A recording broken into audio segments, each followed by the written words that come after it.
کہ اس ظلم کا نشانہ ہے، جو ظلم کی اس وقت جو دوچار ہیں فلسطینی عورتیں، بچے، خواتین، بوڑھے، اس حوالے سے امریکی حکومت میں، ریاست میں کسی قسم کی اسٹیبلشمنٹ میں کوئی ہمدردی کا وہ کوئی اشارہ بھی نہیں دینا چاہتے؟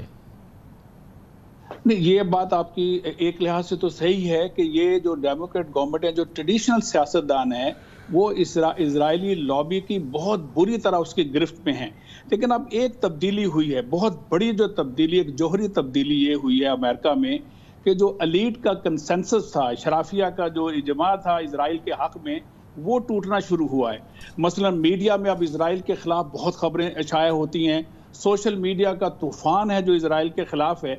اس سے بھی زیادہ اصل میں جو بڑا فرق یہ پڑا ہے کہ ڈیموکریٹ پارٹی کا جو پروگریسو عنصر ہے یا جو گروپ ہے، اس دفعہ جیسے پچھلی جمعرات کو کانگریس کی جو ورچوئل میٹنگ تھی، 12 کانگریس مین تھے اور سینیٹر ہالن بھی جو میری لینڈ سے ہیں، جو پاکستان میں پیدا ہوئے، جو سب پاکستانیوں کو معلوم ہوگا جن کو انڈیا نے نہیں جانے دیا تھا، ان سارے کانگریس مین نے اور سینیٹر نے اور ایک دو اور نے بھی بہت ہی شدت کے ساتھ اسرائیل کی پالیسی پہ اور امریکن کی اپنی گورنمنٹ کی پالیسی پہ تنقید کی ہے۔ تو یہ اور بلکہ اسرائیلی لابی کا بھی جو ایک لحاظ سے اثر کم ہوا ہے، اس کی ایک مثلا میں مثال دیتا ہوں کہ پہلے یہ ہوتا تھا 70، 80 اور 90 کی دہائی میں کہ کسی ایک کانگریس مین یا سینیٹر نے کوئی ایک لفظ یا فقرہ کہا اسرائیلی کے بارے میں تو اگلے الیکشن میں اس کی چھٹی کرا دی جاتی تھی۔ لیکن اس دفعہ جو بڑا مشہور یہاں 4 خواتین ہیں، 2 مسلمان اور 2 نان مسلم کانگریس ممبر ہیں، انہیں دا اسکواڈ کہتے ہیں یہاں پہ سارا میڈیا،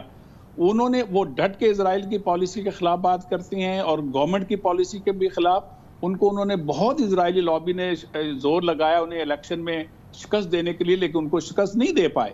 تو یہاں ایک لحاظ سے لابی کا اثر ٹوٹ رہا ہے، لیکن ابھی بھی ٹریڈیشنلی سوسائٹی میں انہوں نے اتنا کام کیا ہوا ہے۔ رائے عامہ کیا ہے؟ امریکہ میں تو آپ ہیں اور آپ اس کی نبض پہ آپ کی ہاتھ ہے، لیکن یورپ میں بھی ہم رائے عامہ کا کم از کم جو رسپانس دیکھ رہے ہیں، کم از کم وہ چند عرب ممالک سے تو کہیں زیادہ ہے، بہت زیادہ۔ میں نے خود یہاں بھی واشنگٹن میں ریلی تھی پرسوں، تو میں خود حیران ہوا جتنی بڑی تعداد میں یوتھ اور خواتین اس ریلی میں شریک تھے، اور اس میں یقیناً پیلسٹینین تھے، عرب تھے، نان عرب تھے، لوکل تھے، انٹرفیتھ کے لوگ تھے۔ تو میں خود حیران ہوا، اور یہ اس ویکینڈ پہ کچھ 100 شہروں میں مظاہرے ہوئے ہیں، اور اس میں Islamic circle of north America, ICNA council for social justice, U S council of Muslim organisation, اور پھر American Muslim for Palestine youth movement, یہ تقریباً ساری آرگنائزیشن نے حصہ لیا ہے، اور اتنا گراس روٹ لیول پہ یہ اتنے بڑے مظاہرے ہوئے ہیں کہ تقریباً سبھی، خود مسلمان بھی حیران ہیں اور دوسرے لوگ بھی حیران ہیں کہ کس قدر وسیع پیمانے پہ سپورٹ ہے اس مسئلے پہ اسرائیل کے خلاف اور فلسطینیوں کے حق میں۔ اور یورپ میں بھی ہم دیکھ رہے ہیں کہ جو عوامی جذبات ہیں وہ امٹتے ہیں، اور یورپ میں بھی جن کا کہ کوئی ظاہر ہے کہ وہ لوگ جو کہ کسی بھی مذہب یا کسی بھی اس سے منسلک نہیں ہیں، لیکن وہ بھی سراپا احتجاج نظر آتے ہیں یورپی عوام۔ بالکل نظر آتے ہیں، لیکن ابھی مسئلہ یہی ہے کہ جو حکومتیں جو پرانے سیاستدانوں کے قبضے میں ہیں، یورپ میں بھی اور امریکہ میں بھی، ایون ڈیموکریٹس بھی، ان پہ وہ ایک پرانا نشہ طاری ہے اسرائیل کی حمایت میں، اور بالکل اسرائیل کے مسئلے کو وہ ایک ڈومیسٹک ایشو کے طور پہ لیتے ہیں۔ یہ ایک نارمل انٹرنیشنل ایشو پہ ڈیل کریں تو یہ حق کی بات کریں، یہ چونکہ ڈومیسٹک پالیسی کے طور پہ اس کو لیتے ہیں اور انہیں خطرہ ہوتا ہے اسرائیلی لابی کی طاقت سے، تو ان کا بالکل وہ ایک نامناسب اور انجسٹس والی بات کرتے ہیں اس مسئلے پہ۔ لیکن جب تک میرا خیال یہ ہے کہ مسلمان اور وہ لوگ جو واقعی انصاف کی بات کرتے ہیں وہ زیادہ حکومت میں نہیں آئیں گے ہر لیول پہ، اتنی دیر تک پالیسی تبدیل ہونا دیر لگے گی، لیکن ہوگی ضرور تبدیل، چونکہ سوشل میڈیا، نوجوان، فیوچر، انٹرفیتھ، یہ سارے گروپس اس سلسلے میں کام کر رہے ہیں۔ لیکن میرا خیال تھوڑا سا وقت اور لگے گا، لیکن یہاں یہ پالیسی جو ٹوٹلی ناانصافی پہ مبنی ہے یہ ضرور تبدیل ہوگی انشاءاللہ۔ تھینک یو سو مچ، بہت شکریہ ڈاکٹر زاہد حسین بخاری، واشنگٹن ڈی سی سے ہمارے ساتھ موجود تھے۔ کمر سے بریک، اس کے بعد انڈیا میں کرونا کی آفت، اور اس کرونا کی آفت میں کس طرح سے وہاں پہ فراڈ بازی ہو رہی ہے، کس طرح سے نوسر بازی ہو رہی ہے، کس طرح سے کرونا سے آفت زدہ بھارتی عوام کو لوٹا جا رہا ہے اور بھارتی حکومت خاموش بیٹھی ہے، یہ بھی ایک ناقابل فراموش، ناقابل یقین کیفیت ہے وہاں پہ، اس کی جھلک آپ کو دکھائیں گے چھوٹے سے وقت کے بعد۔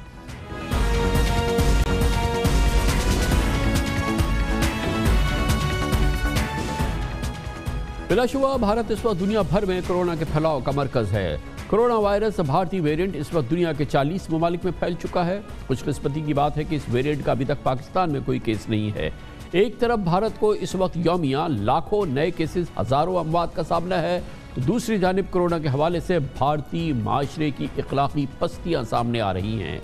جعلی اور آکسیجن سلنڈر سے لے کے جعلی کرونا ادویات کی بھرمار ہے۔ ایمبولنس سے کریا کرم کے سامان تک بلیک مارکیٹنگ ہو رہی ہے۔ کرونا زدہ بھارتی مارے پھر رہے ہیں۔ دوائیوں اور ویکسین کی عدم دستیابی کے باعث نہایت مہنگے داموں آن لائن خریداری پہ مجبور ہو کے فراڈ کا شکار ہو رہے ہیں۔ آج امریکہ کے معتبر ترین اخبار نیو یارک ٹائمز کے مطابق کرونا کی دوسری لہر نے بھارتی نظام صحت کو مفلوج کر دیا ہے۔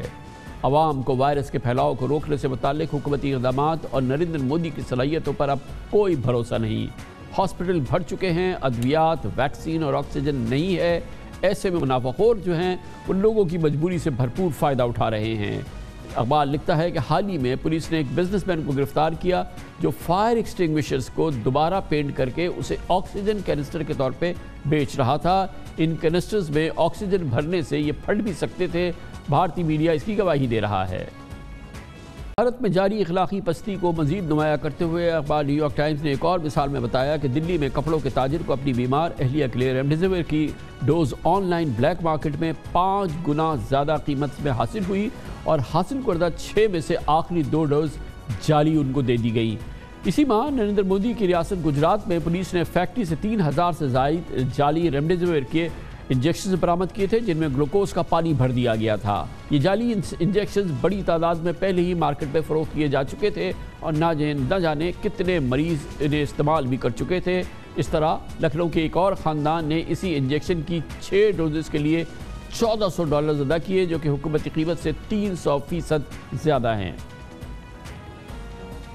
ان مریضوں کا بنے گا کیا جن کو یہ انجیکشنز دیے جائیں گے؟ اخبار نیو یارک ٹائمز کہتا ہے کہ بھارت میں ڈاکٹرز کو کرونا مریضوں کے علاج کے لیے اب ممنوعہ پلازما بھی استعمال کرتے ہوئے دیکھا گیا ہے۔ ریاست یوپی میں اس کی بلیک مارکیٹنگ ہو رہی ہے جہاں پلازما کا ایک یونٹ $1000 کا فروخت کیا جا رہا ہے۔ اخبار کہتا ہے کہ بھارت میں انجیکشنز اور دواؤں پر منافع خوری ہی نہیں بلکہ ایمبولنس اور کریا کرم کرنے کے بھی منہ مانگے ریٹس چل رہے ہیں۔ دلی میں ایک طالب علم سے اس کی دادی کی لاش کو اسپتال سے 3 کلومیٹر کے فاصلے پر شمشان گھاٹ پہنچانے کے لیے ایمبولنس ڈرائیور نے 10 گنا زیادہ $70 وصول کیے اور کریا کرم کے لیے ورکرز نے بھی $60 کے بجائے اس سے 10 گنا زیادہ $70 ہتھیا لیے۔ بھارتی عوام ایک جانب کرونا کی آفت کا شکار ہے، دوسری جانب حکومتی نااہلی اور خاموشی کا، اور تیسری جانب اخلاقی پستی کا جس کا مظاہرہ چپے چپے پہ نظر آ رہا ہے۔ بھارت میں مرنے والوں کی آخری رسومات کی قیمتیں $15,000 تک پہنچ گئی۔ گاؤں دیہاتوں میں عوام اپنے پیاروں کی لاشیں دریاؤں میں بہانے پہ مجبور ہو چکے ہیں۔ تمام بین الاقوامی میڈیا یک زبان ہو کے کہہ رہا ہے کہ بھارت میں کرونا کے متاثرین اور ہلاک ہونے والوں کی تعداد اس سے کئی گنا زیادہ ہے جو سرکاری طور پہ بتائے جا رہے ہیں۔ یہ لگتا ہے کہ بھارت میں کرونا وائرس کی وجہ سے اور اس کی وبا سے ہر آدمی منافع کمانے کے چکر میں ہے۔ تبھی نئی دلی میں ہائی کورٹ نے اس مہینے اپنے ریمارکس میں کہا تھا کہ بھارتی معاشرے کی اخلاقی قدریں اس وقت شدید زبوحالی کا شکار ہیں۔ کمرشل بریک، اس دوران نیوز ہیڈ لائن دیکھیں جس کے بعد ہم اپنے پروگرام کے باقی حصے کے ساتھ واپس آتے ہیں۔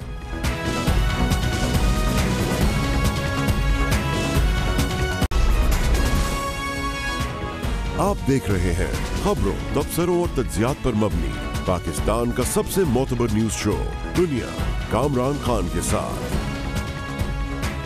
عید کی تعطیلات سے قبل جمعے کی چھٹی والے روز جب ہم تعطیلات سے پہلے آخری پروگرام کر رہے تھے، اس کا مرکزی موضوع تھا مسلم لیگ نون کے صدر اور اپوزیشن لیڈر جناب شہباز شریف کی لنڈن روانگی کا معاملہ، جس کے لیے لاہور ہائی کورٹ نے باقاعدہ اجازت جاری کر دی تھی، اور اس پروگرام میں ہم نے آپ سے کہا تھا کہ اب سے چند گھنٹوں میں شہباز شریف لنڈن روانہ ہو جائیں گے۔ بظاہر اس میں کوئی قباحت نظر نہیں آ رہی تھی، مگر صورتحال تبدیل ہوئی اور شہباز شریف نے جس پھرتی سے لنڈن جانے کی لاہور ہائی کورٹ سے اجازت لی تھی، حکومتی مشینری نے اتنی ہی تیزی سے رات گئے انہیں لنڈن کے دروازے سے تقریباً واپس کھینچ لیا۔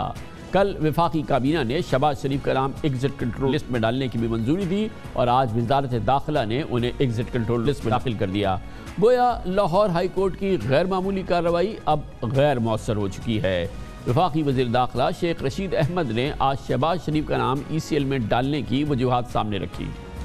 شہباز شریف کا نام ای سی ایل میں ڈالا جا رہا ہے، اس کی وجوہات نیب کا ریفرنس جو ہے ٹرائل پر ہے اور اجازت دینے کی وجہ سے شہباز شریف کا کیس تاخیر کا باعث بن جاتا ہے، نمبر 1۔ نمبر 2، 7 ارب کے اثاثوں کا کیس ہے اور ان کو اپنے بھائی، ان کے بھائی نواز شریف کی طرح واپس لانا مشکل ہوگا۔ نمبر 3، ان کے خاندان کے 5 افراد پہلے ہی مفرور ہیں اور سارے لندن میں مقیم ہیں، اور 14 ملزموں میں سے اس کیس کی سب سے زیادہ اہمیت یہ ہے 4 ملزم جو ہیں وہ اس کیس میں شہباز شریف کے خلاف الزامات کے ناطے میں وہ سلطانی گواہ بن چکے ہیں۔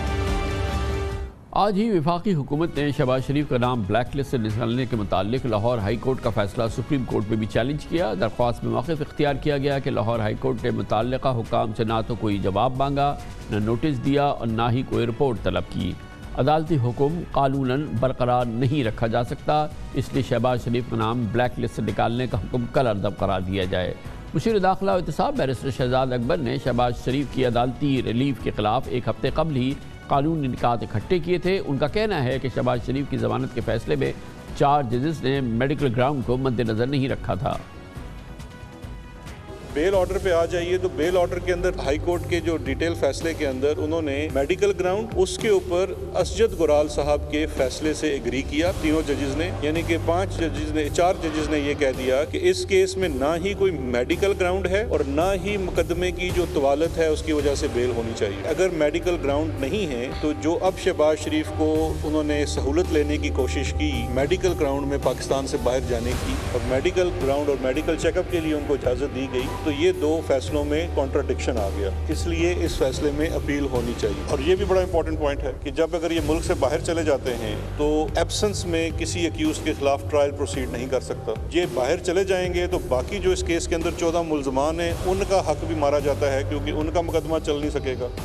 10 روز قبل لاہور ہائی کورٹ کے جسٹس علی باقر نجفی نے شہباز شریف کو علاج کے لیے 8 مئی سے 3 جولائی تک بیرون ملک جانے کی اجازت دی تھی۔ شہباز شریف نے قطر سے ہوتے ہوئے لندن جانے کی پیشگی ٹکٹ بھی بک کرا لی تھی، لیکن اگلے دن جب شہباز شریف لاہور ایئرپورٹ پہنچے صبح 4 بجے کے قریب تو FIA نے انہیں دوحہ جانے سے روک دیا تھا۔ وفاقی حکومت کے اقدامات سے لگتا ہے کہ بہت جلد شہباز شریف کے خلاف حدیبیہ پیپر کیس پہ تازہ دم کارروائی کا آغاز ہونے والا ہے۔ حدیبیہ کیس مشرف کے دور میں سابق وزیر خزانہ اسحاق ڈار کے بیان حلفی کی بنیاد پر دائر ہوا تھا، جس میں انہوں نے حدیبیہ پیپر ملز کے جعلی اکاؤنٹ سے شریف خاندان کے لیے مبینہ طور پر $1 کروڑ 48 لاکھ کی مبینہ منی لانڈرنگ کا بطور وعدہ معاف گواہ اقبال جرم کیا تھا۔ بہت ہی دلچسپ صورتحال ہے وہ کیفیت جس میں گزشتہ جمعے کو جب آج سے 10 روز قبل ہم پروگرام کر رہے تھے لگ رہا تھا کہ چند گھنٹوں میں شہباز شریف لندن روانہ ہو جائیں گے، مگر کایا پلٹ گئی ہے اور لگتا نہیں ہے کہ اب یہ ممکن ہو پائے گا۔ کم از کم ابھی فی الحال ایسا نہیں لگتا کہ ایسا کوئی امکان ہے، لیکن بہرحال پاکستان مسلم لیگ نون کے لیے ایک اور امپورٹنٹ یہ ایونٹ ہے۔ اس پر بات کرنے کے لیے ہمیں ایک بار پھر جوائن کریں جناب رانا ثناء اللہ خان صاحب، صدر پاکستان مسلم لیگ نون پنجاب۔ بہت بہت شکریہ رانا صاحب۔ آپ بھی گزشتہ جمعے کو لوگوں میں تھے جو سمجھ رہے تھے کہ شہباز شریف صاحب جو ہیں وہ اگلے چند گھنٹوں میں لندن روانہ ہو جائیں گے، اور کیا آپ کو بھی اتنی حیرت تھی جتنی عام پاکستانیوں کو تھی، کیونکہ ان کی جو عدالتی کارروائی تھی وہ بہت برق رفتاری سے چند گھنٹوں میں تکمیل کی حدود میں داخل ہوئی تھی؟ دیکھیں خان صاحب، عدالت نے جب پٹیشن دائر ہوئی تو عدالت میں کیونکہ حکومت کی طرف سے جو ہے وہ اسسٹنٹ ایڈوکیٹ جنرل جو ہے وہ مستقل طور پہ ہر عدالت سے جو ہے وہ منسلک ہوتا ہے، تو وہ جب پیش ہوئی تو انہوں نے ان سے پوچھا تو انہوں نے کہا کہ مجھے ٹائم دیا جائے تو میں اس کے اوپر حکومت سے انسٹرکشن لے کے بات کر سکتا ہوں۔ تو یہ صبح کوئی 9:30 10 بجے کیس پیش ہوا، اس کے بعد اسے 2 بجے تک جو ہے وہ التوا دے دی گئی، اور 2 بجے وہاں پہ حکومت کی طرف سے ڈپٹی پروسیکیوٹر جنرل موجود تھے، FIA کے نمائندے وہاں پہ موجود تھے، نیب کے نمائندے وہاں پہ موجود تھے، سارا ریکارڈ ان کے پاس تھا، اور اس کے بعد جو ہے وہ عدالت نے دونوں طرفین سے جو ہے وہ آرگومنٹ سنے، اور سننے کے بعد عدالت نے میاں شہباز شریف صاحب کے موقف کو وزنی جانا، آن میرٹ جانا، کیونکہ وہ 17 سال سے کینسر سروائیور ہیں اور اس وقت اتفاق سے وہ بیرون ملک تھے جب انہیں یہ تکلیف لاحق ہوئی اور انہیں وہیں پہ آپریٹ کروانا پڑا، بلکہ ان دنوں میں تو وہ ایک مرتبہ انہوں نے زبردستی ملک میں آنے کی بھی کوشش کی تھی جب انہیں زبردستی دھکیل دیا گیا تھا۔ تو وہ 17 سال سے اسی ہاسپٹل یا اسی ڈاکٹرز کی ٹیم کے پاس جو ہے وہ میڈیکل اپنا چیک اپ جو ہے وہ ہر سال کرواتے ہیں۔ تو اس چیز کو جو ہے وہ عدالت نے آن میرٹ سمجھتے ہوئے ان کو اجازت دے دی۔ لیکن خان صاحب شہباز شریف صاحب سے اس انداز کی کوئی جیسے کہ کوئی میڈیکل بورڈ بنتا ہے، کوئی میڈیکل رپورٹس ایگزامن ہوتی ہیں، کوئی اسپیشلسٹ ڈاکٹرز جو ہیں وہ اپنی رائے دیتے ہیں کہ ان کا جانا فوری طور پہ ضروری ہے، اس قسم کی کوئی medical assistance, active medical assistance جو ہے وہ عدالت میں پرووائڈ نہیں کی گئی، نہ مانگی گئی، اور یہ کیونکہ ایک میڈیکل ریزنز پہ موجود تھی۔ دراصل جی جب میاں شہباز شریف صاحب جیل میں تھے، پچھلے 7 ماہ سے میاں صاحب جیل میں تھے، اس دوران سرکاری میڈیکل بورڈ بنایا گیا، ان کو وہاں پہ پرابلم ہوئی تھی، تو اس کے بعد اس میڈیکل بورڈ نے جو کہ گورنمنٹ کے حکم سے بنا اور اس نے ان کا چیک اپ کیا، تو اس کی رپورٹ اس دن عدالت کے ریکارڈ کا حصہ تھی کہ جس میں یہ کہا گیا اس میڈیکل بورڈ نے کہ ان کا چیک اپ جو سالانہ پچھلے 17 سال سے ہو رہا ہے وہ اوور ڈیو ہے، انہیں فوری طور پہ وہ اپنا میڈیکل چیک اپ جو ہے وہ کروانا چاہیے۔ بلکہ انہوں نے کچھ وہاں پہ اس طرح کا کوئی اندیا بھی دیا ہوا تھا کہ یہ ان کے لیے فیٹل ہو سکتا ہے کہ وہاں پہ کوئی چیز انہوں نے کہا کہ وہ جو ہے وہ گرو کر رہی ہے، تو اس لیے ان کو فوری طور پہ اپنے جو معالجین ہیں ان کے ساتھ رجوع کرنا چاہیے۔ یہ ریکارڈ کے اوپر موجود تھی۔ تو خان صاحب مگر ایک چیز جو مانے رہی ہے، جس کا بہت ذکر رہا ہے، وہ یہ کہ بہرحال شہباز شریف صاحب جو تھے وہ گارنٹر تھے جب نواز شریف صاحب باہر گئے، اور پھر نواز شریف صاحب کے حوالے سے جو بھی عدالتی جو ان کی ایشورنسز تھیں وہ پوری نہیں ہوئی۔ اس پس منظر میں شہباز شریف صاحب کا باہر جانا اور اس کی اجازت مل جانا یہ ایک غیر معمولی بات تھی، کیونکہ پہلے وہ جو ضمانتی رہے نواز شریف صاحب کے، تو وہ ضمانتیں پوری نہیں ہوئی، یعنی کہ جو ان کی گارنٹیز تھی پوری نہیں ہوئی، اور پھر نواز شریف صاحب وہاں جا کے کسی ہاسپٹل میں ایڈمٹ بھی نہیں ہوئے، ایک روز بھی ان کو الحمدللہ کسی ہسپتال میں داخل ہونے کی ضرورت نہیں پڑی۔ نہیں خان صاحب، یہ دیکھیں یہ کتنا ان کا گھٹیا پراپیگنڈا ہے، اور یہ کس طرح سے قوم کے سامنے آ کے جھوٹ بولتے ہیں۔ وہ جو جس کو یہ گارنٹی کہہ رہے ہیں کہ میاں شہباز شریف صاحب نے ضمانت دی تھی، وہ کبھی اسٹامپ آپ وہ اویلیبل ہے میڈیا کے اوپر، اس کی کاپی آپ کے جو ہے وہ چینل پہ بھی ہوگی، سوشل میڈیا پہ اس کی کاپیز ہیں۔ آپ مجھے بتائیں کہ اسے گارنٹی کہا جا سکتا ہے، اسے ضمانت کہا جا سکتا ہے؟ اس میں لکھا یہ ہے کہ میاں نواز شریف صاحب اپنے علاج کی غرض سے بیرون ملک جا رہے ہیں، گورنمنٹ انہیں اجازت دے رہی ہے، جب ان کے ڈاکٹر ان کا علاج مکمل کرنے کے بعد یہ قرار دیں گے کہ now he is fit to travel back, تو میاں نواز شریف صاحب واپس آ جائیں گے۔ آپ مجھے بتائیں یہ کون سی ضمانت ہے جی؟ اور اگر وہاں پہ ایسا ہو گیا ہے کہ ڈاکٹرز نے ان کا علاج مکمل کر کے ان کو واپس سفر کرنے کی اجازت دے دی ہے، تو گورنمنٹ عدالت میں جائے اور وہ سرٹیفکیٹ ساتھ لگائے تاکہ عدالت سے آرڈر حاصل کر لے، اور میاں شہباز شریف صاحب کو پروسیڈ کیا جائے۔ نواز شریف صاحب کے حوالے سے تو آرڈرز ہو چکے ہیں نا، اسلام آباد ہائی کورٹ، دوسرے آرڈرز ہو چکے ہیں۔ نہیں ہو چکے، اس بارے میں نہیں ہو چکے۔ مگر اور میں آپ کو مزے کی بات بتاؤں، میں اس دن عدالت میں موجود تھا، جی سن لیں، میں اس دن عدالت میں موجود تھا جب ان کے حکومت کے وکیل نے یہی آرگومنٹ جو آپ فرما رہے ہیں کیا، تو جج نے پوچھا کہ اگر انہوں نے کوئی ایسی ضمانت دی تھی اور اس کے اوپر عمل نہیں کیا تو کیا آپ نے آج تک ان کے خلاف کوئی اپلیکیشن عدالت میں موو کی ہے؟ تو وہ آگے سے منہ کھول کے کھڑا تھا، جواب نو تھا، کچھ نہیں کیا۔ یعنی وہاں پہ تو یہ حالت تھی ان کی۔ اچھا خان صاحب یہ بتائیے گا ایک اور چیز، ایک اور امر جو ہے بڑا امپورٹنٹ ہے، وہ بھی ذرا ایکسپلین کر دیجئے کہ شہباز شریف صاحب لنڈن جا رہے تھے اور اس کے لیے وہ قطر ایئر ویز سے روانہ ہونے والے تھے۔ پاکستان تو ریڈ لسٹ میں ہے، کوئی پاکستانی لنڈن ٹریول نہیں کر سکتا، یہ کیا ارینجمنٹ تھا؟ وہ کیسے لندن کے لیے روانہ ہو رہے تھے خان صاحب؟ اس کے لیے کیا ارینجمنٹ تھا موجود؟ نہیں، میڈیکل گراؤنڈ کے اوپر جو ہے وہ اجازت جو ہے وہ مل سکتی ہے، اور جب وہ قطر ایئر لائن کے ذریعے وہاں پہ پہنچتے اور ان کو بتایا جاتا کہ یہ ان کی اپائنٹمنٹ ہے اور ان کو ٹائم ملا ہوا ہے، کیونکہ انہوں نے پہلے سے دونوں چیزیں، کیونکہ عدالت میں جانے سے پہلے یہ دونوں چیزیں ضروری تھیں کہ ایک ان کے پاس ٹکٹ ہوتا اور دوسرا یہ ہے کہ ان کے پاس میڈیکل چیک اپ کے لیے اپائنٹمنٹ ہوتی. وہ دونوں چیزیں ان کے پاس تھیں، اور جب وہ وہاں پہ لیکن خان صاحب میڈیکل اپائنٹمنٹ کی بنیاد پہ ریڈ لسٹ کو وہ کر دینا، کوارنٹین ہے وہاں کا 14 دن کا، آپ کو ہاسپٹل میں نہیں، وہ ہوٹل میں جا کے کوارنٹین کرنا ہے، وہ بھی ان لوگوں کے لیے جو کہ ریڈ لسٹ پہ نہیں ہیں. یہ تمام مراحل کیسے عبور ہوتے؟ اس کے لیے کیا گارنٹی حاصل تھی؟ نہیں، یہ کوئی مراحل ہی نہیں تھے، یہ کوئی مراحل نہیں تھے. میاں شہباز شریف صاحب نے یہ اسپیشل پرمیشن جو ہے وہ سیکھ کی تھی، اور ان کو وہاں پہ جو ہے وہ اس میڈیکل گراؤنڈ پہ ٹھیک ہے کوارنٹین تو ان کو ہونا پڑتا، اور وہ اسی ہاسپٹل میں جہاں پہ ان کا چیک اپ ہونا تھا وہاں پہ اس کا ارینج ہو جاتا، لیکن ان کو جو ہے وہ الاؤ کیا جاتا. لیکن معاملہ یہ ہے نا کہ وہاں پہ ڈسپیوٹ وہاں پہ اس بات کا تو نہیں ہے نا کہ وہاں پہ ان کے پاس ویزا ہے یا اجازت ہے یا نہیں ہے. معاملہ تو یہ ہے کہ جب کورٹ میں ہر چیز کو دیکھا کہ یہ ان کا ایک ویلڈ جو ہے وہ ان کا میرٹ بنتا ہے کہ وہ اپنے علاج کے لیے جو ہے وہ اپنا میڈیکل چیک اپ کروائیں، تو عدالت نے اجازت دی. اب انہوں نے یہ رسوائی کا جو ہے وہ راستہ اختیار کیا، اور آپ یہ دیکھیں گے کہ وہ فیصلہ جو ہے وہ پریویل کرے گا، وہ فیصلہ فیلڈ ہولڈ کرے گا. اور کب اس کی ہیئرنگ کب ہے خان صاحب؟ آج تو آپ لوگوں نے اس پہ درخواست کنٹیمپٹ کی داخل کی ہے، ابھی کب لگے گا یہ کیس؟ اب دیکھیں اس میں جو ہے یہ انہوں نے سپریم کورٹ میں اس آرڈر کو چیلنج کیا ہے، اور مجھے ایک ادنا وکیل کے ناطے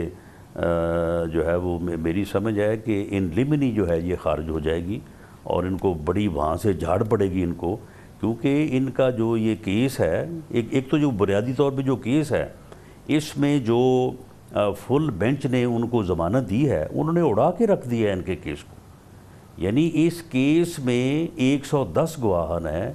عدالت نے اس دن کہا کہ 110 گواہان کے بیان مصر میں موجود ہیں، آپ کسی گواہ کا بیان پڑھ کے سنائیں جس نے میاں شہباز شریف کے اوپر کرپشن کا الزام لگایا ہو. دیر از نو اسٹیٹمنٹ. انہوں نے کہا جی نہیں، ہمارا تو کرپشن کے الزام کا کیس ہی نہیں ہے، ہمارا تو یہ ہے کہ انہوں نے ٹیز آئی ہیں. جی بڑی نوازش سر، بہت بہت شکریہ. رانا ثناء اللہ خان صاحب ہمارے ساتھ موجود تھے، صدر پاکستان مسلم لیگ نون پنجاب. جناب شہباز شریف کیس کا سب سے اہم بات یہ ہے کہ اس کے جو قانونی جزیات ہیں، جو اس کے قانونی مسائل ہیں، اس پر گفتگو کی جائے. اس کے لیے پاکستان کے نامور سینئر قانون دان، ماہر آئین و قانون جناب عابد زبیری ہمیں جوائن کر رہے ہیں. بہت بہت شکریہ. زبیر صاحب فرمائیے گا کہ یہ شہباز شریف صاحب کی روانگی کا معاملہ جو ہے اس میں سب سے امپورٹنٹ بات جو زیر بحث رہی وہ یہ تھی کہ چند گھنٹوں کے اندر جب یہ درخواست دائر کی گئی کہ ان کو باہر جانے کی اجازت دی جائے اپنے علاج کے لیے، اس کی سماعت ہوئی اور اس کے حوالے سے پھر ایک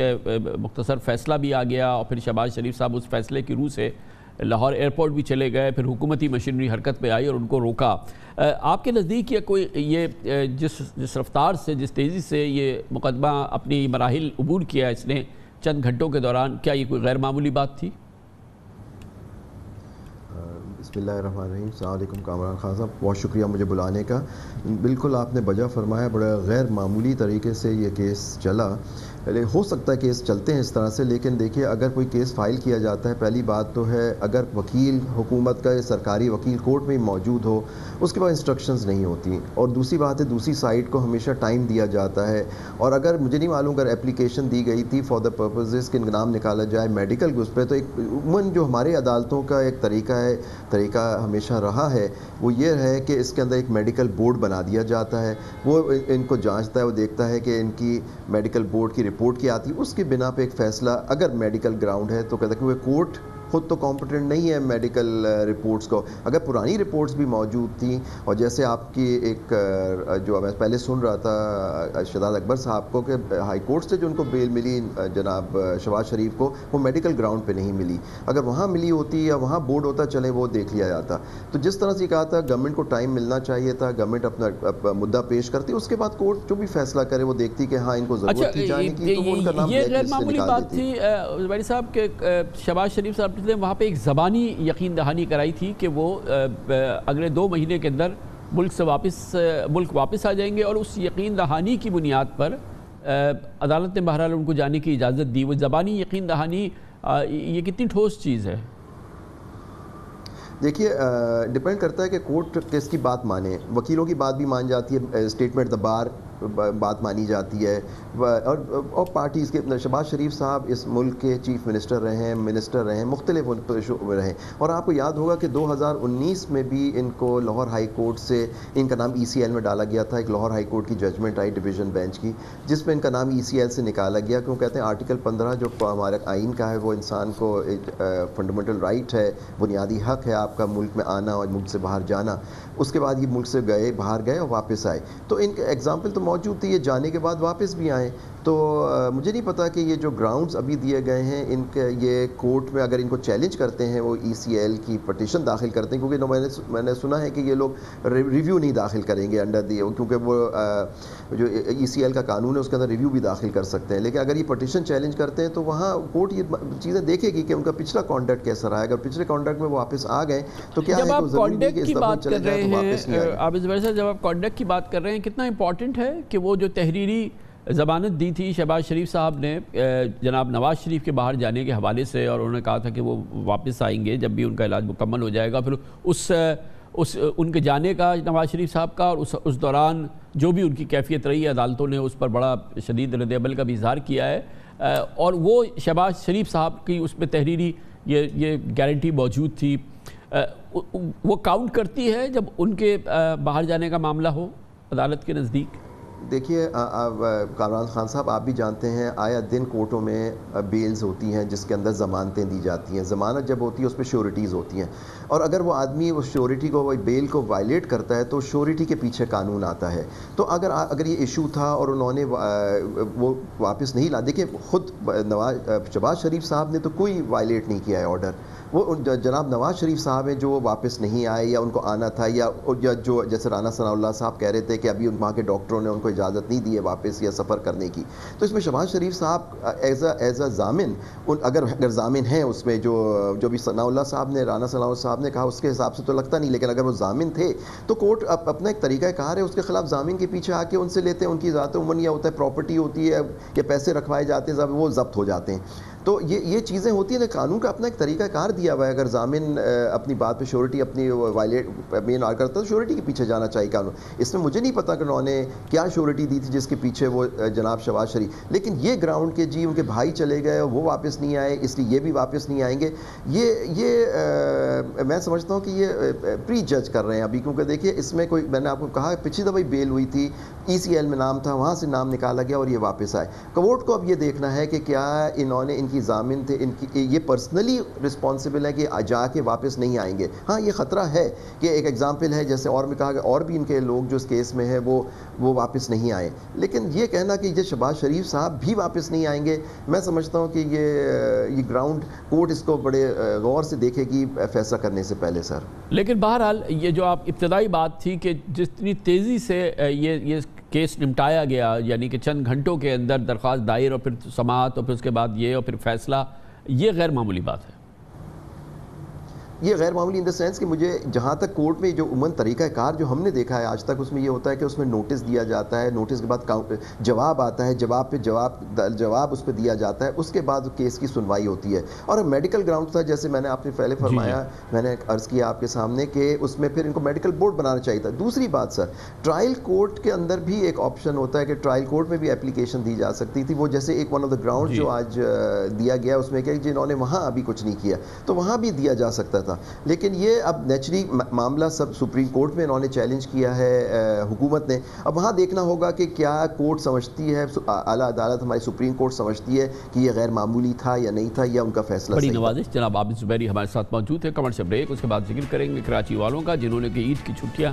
ایک طوفان کے خوف میں گزاری. خبریں یہ تھی, محکمہ موسمیات کہہ رہا تھا کہ ایک بہت بڑا طوفان اس خطے کی جانب بڑھ رہا ہے اور وہ کراچی کو ہٹ کر سکتا ہے. کراچی والے گزشتہ سال کی بارشوں کو کسی صورت میں فراموش نہیں کر سکتے. تیاریاں ابھی اس طرح سے مکمل نہیں تھیں, مگر اب یہ بتایا گیا ہے کہ طوفان کا خطرہ ٹل گیا ہے.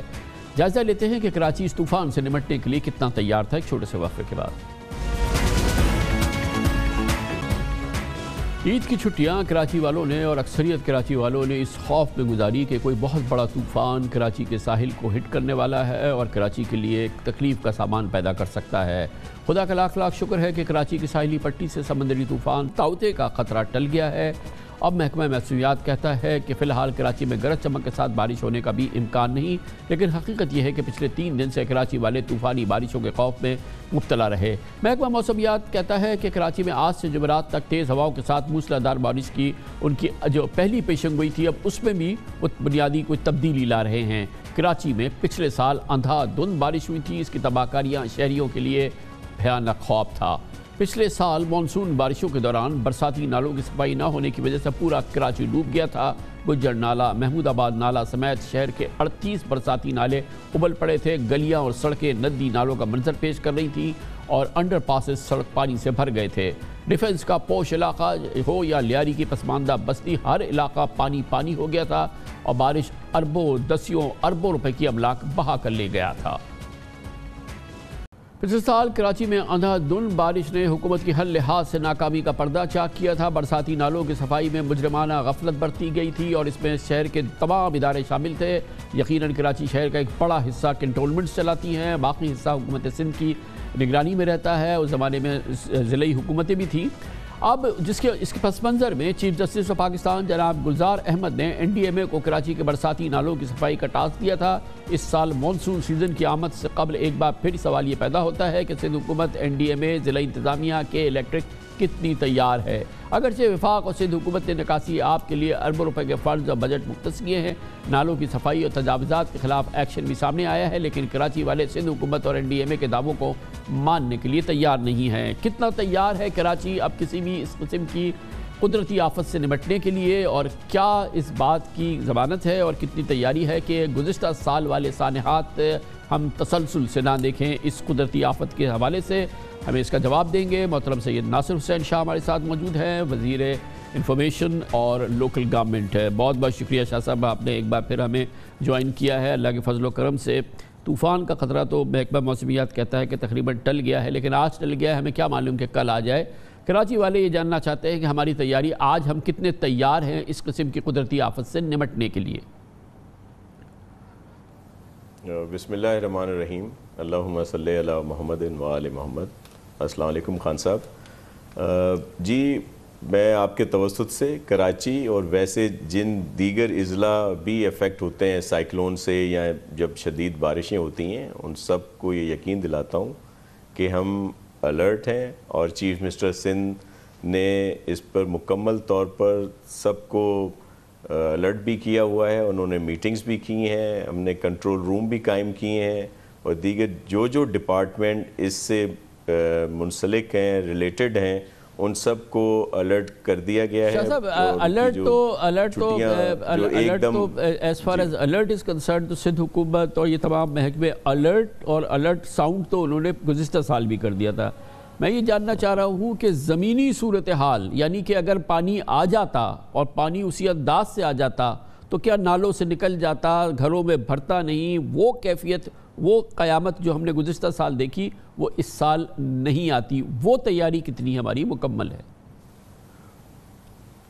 جی انشاءاللہ ایسی کوئی صورتحال نہیں ہوگی, لیکن ظاہر ہے سائیکلون ہے, نارمل یا اس طرح کی سچویشن نہیں ہے. اس کے باوجود جس طرح میں نے آپ سے عرض کیا